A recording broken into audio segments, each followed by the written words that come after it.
Sabarimalai live మీకు అందించిన వారు యూనినార్. అయ్యప్ప స్వామి భక్తులతో శబరిమలై కిటకిటలాడుతోంది. రోజు రోజుకు ఇక్కడికి వచ్చే భక్తుల సంఖ్య విపరీతంగా పెరుగుతోంది. ప్రస్తుతం అక్కడ పరిస్థితిని మా కరెస్పాండెంట్ సంజయ్ లైవ్ గా అందిస్తారు. స్వామియే శరణమయ్యప్ప అంటూ శబరిమలకు వచ్చే వారి సంఖ్య రోజు రోజుకు అధికమవుతుంది. ప్రస్తుతం మనం చూసామంటే పంబా తీరంలో ఉన్నాము. కార్తీక మాసం అయ్యప్ప స్వాములకు ఎంత ప్రధానమైందో ఇక్కడ వస్తున్న భక్తుల సంఖ్యను బట్టి చూస్తే తెలుస్తుంది. ప్రధానంగా ఇక్కడ చూసామంటే పంబా నది తీరంలో ప్రాతకాలాన్నే ఉదయాన్నే 5 గంటలకే లేచి 6 గంటల లోపు ఉదయాన్నే స్వాములు తమ పూజలు చేసుకొని ఇక్కడ స్నానం ఆచరించి పుణ్యస్నానాలు ఆచరించి ఇక్కడ స్వామి ఇరుముళ్లకు పూజలు చేసుకొని మన దీపం వెలిగించి స్వామివారికి శరణ వేడుతూ స్వామివారిని మొక్కి ఇక్కడ నుండి బయలుదేరి భక్తులు పంబా నది పవిత్రత గురించి అనుకుని ఇక్కడ నుండి స్నానమాచరించి ఇరుముళ్లతో శబరిమలకు వెళ్లాల్సి ఉంటుంది. ఇక్కడ మనం చూసామంటే పంబా తీరం మొత్తం కూడా ఇక్కడ స్నానమాచరిస్తూ ఉదయం అంటే పొద్దున 5 గంటల నుండి ఇక్కడ పంబా తీరంలో మొత్తం ఎక్కడ చూసినా కానీ స్వాములందరూ ఉదయాన్నే స్నానమాచరించి భక్తి శ్రద్ధలతో ఇరుముడులను మొక్కుని ఆరతులు వెలిగించుకొని అక్కడ నుండి మొక్కుని మూలస్థానానికి వెళ్తూ ఉంటారు. ఇక్కడ మనం చూసామంటే మనతో పాటు కొంతమంది భక్తులు కూడా ఉన్నారు. భక్తులు కూడా వారు ఎక్కడి నుంచి వచ్చారు, ఎప్పుడు దర్శనం చేసుకున్నారు, వారి స్వామిపై భక్తితో ఎంత దూరం నుంచి వస్తున్నారు, వాళ్ళ అభిప్రాయాలు ఏంటని తెలుసుకుంటున్నాం. సార్ మీరు చెప్పండి, మీరు ఎక్కడి నుంచి వచ్చారు, ఎప్పుడు వచ్చారు? చిత్తూరు జిల్లా నుంచి వచ్చాము స్వామి. మాది గుడిపాల మండలం, మాది పానాటూరు పంచాయతీ స్వామి. మేము మొన్న సాయంత్రం త్రివేంద్రం టు చెన్నై మెయిల్ వచ్చాము స్వామి. నిన్న ఉదయం ఇక్కడికి 7:30కు వచ్చాము స్వామి. స్వామి దర్శనానికి 11 గంటకి అట్ట వెళ్ళాము. 11 గంటలకు ఆ ప్రాంతంలో బాగా ఖాళీ ఉండింది. దానికి తగినట్టుగా మా స్వాములంతా బాగా దర్శనం చేశారు. మా ఊర్లో వచ్చి సంవత్సరం 100 నుంచి 150 మంది సంవత్సరం ఈ స్వామిని దర్శిస్తారు. మా స్వాములు ఇక్కడ వచ్చి దర్శించుకుని పోయేదాని వల్ల అందరూ సస్యశ్యామలంగా బాగా ఉన్నారు. అయ్యప్ప స్వామి అనుగ్రహం బాగుండదు మా ఊరికి. కాబట్టి సాక్షి టీవీ తరఫున మా కృతజ్ఞతలు తెలుపుతున్నాం స్వామి.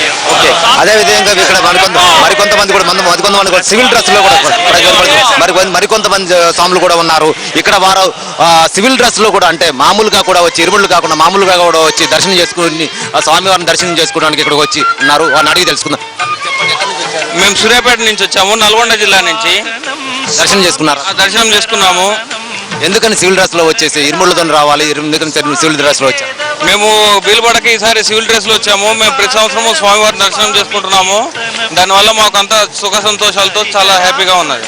ఓకే, చూసారంటే ఇక్కడ భక్తులు అంటే రోజు రోజుకి పెరుగుతున్న భక్తులు తమకు ఒకవేళ వీలు కాకపోయినా కానీ ఇరుముళ్ళతో కాకుండా కానీ మామూలుగా సివిల్ డ్రెస్ లో కూడా వచ్చేసి స్వామివారిని దర్శించుకోవాలి అనే కోరికతో కంపల్సరీ ఇక్కడ స్వామి మూలస్థానానికి వెళ్ళి కంపల్సరీ స్వామివారిని దర్శనం చేసుకొని వస్తున్నారు. అదేవిధంగా ఇక్కడ చూసామంటే ప్రతి భక్తుడు కూడా ఆ పుణ్యస్థానాలు ఆచరించి పంబా నదిలో అంటే ఈ పంబా నది పవిత్రతలను కాపాడుతూ పంబా నదిలో స్నానం చేసి ఇరుముళ్ళు కట్టుకొని వెళ్ళేందుకు సిద్ధమవుతున్నారు. ఇక్కడ చూసామనంటే కొద్ది రోజులుగా వస్తున్న భారీ వర్షాలు కొంచెం తగ్గుముఖం పట్టినా కానీ పంబా నది ప్రస్తుతం చూసామనంటే ఇంకా ఉధృతంగా ప్రవహిస్తూనే ఉంది. పంబా నదిలో ఎప్పుడు నీరు కొరత ఉండదు.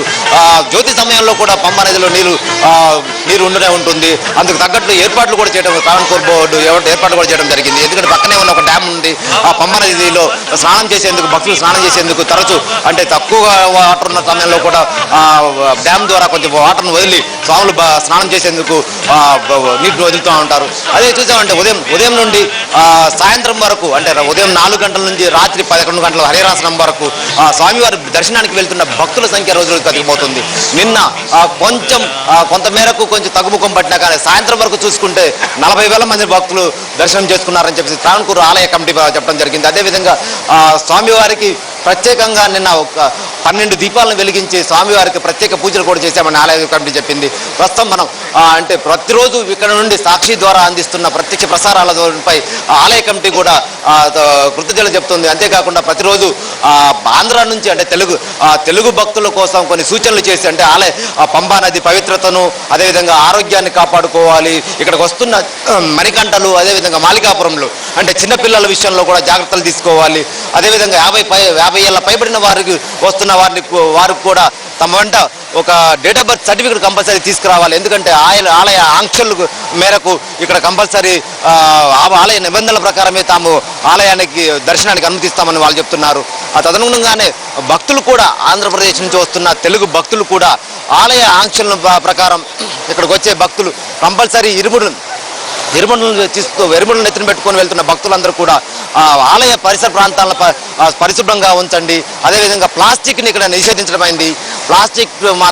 ప్లాస్టిక్ వాడకాన్ని మాత్రం కంపల్సరీ నిషేధించండి. ఇక్కడ నుంచి మీరు ప్లాస్టిక్ వాడొద్దు అని చెప్పేసి ఆలయ కమిటీ చెప్తుంది.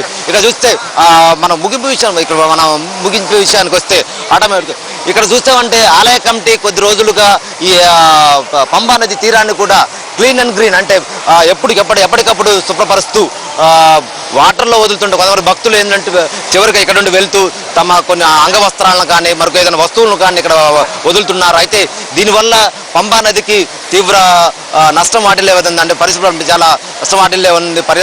పర్యావరణం దెబ్బతినే విధంగా ఉన్నదని చెప్పేసి అయితే ఎప్పటికప్పుడు భక్తులు పంబా నదిని క్లీన్ చేసే కార్యక్రమాన్ని పెట్టుకుంది. అయితే అంగవస్త్రాలు కానీ దుస్తులు కానీ లేకుండా మరి ఏదైనా వస్తువులు కానీ దాంట్లో వేస్తే వెంటనే వాటిని క్లీన్ చేసి వాటిని తీసివేసి శుభ్రపరుస్తున్నారు. అంతేకాకుండా నీటిని ఎప్పుడు శుభ్రంగా ఉంచే విధంగా చుట్టూ కూడా ఆరోగ్య సిబ్బందితో ఎప్పటికప్పుడు క్లీన్ చేస్తూ ఉన్నారు. ఇది ఈరోజు పంబా తీరం సాక్షి ప్రత్యేకంగా పంబా తీరం నుంచి అయ్యప్ప స్వాముల గురించి ప్రత్యేకంగా ఇస్తున్న ప్రత్యేక దర్శనం అని చెప్పొచ్చు. క్రాంతి. Thank you Sanjay.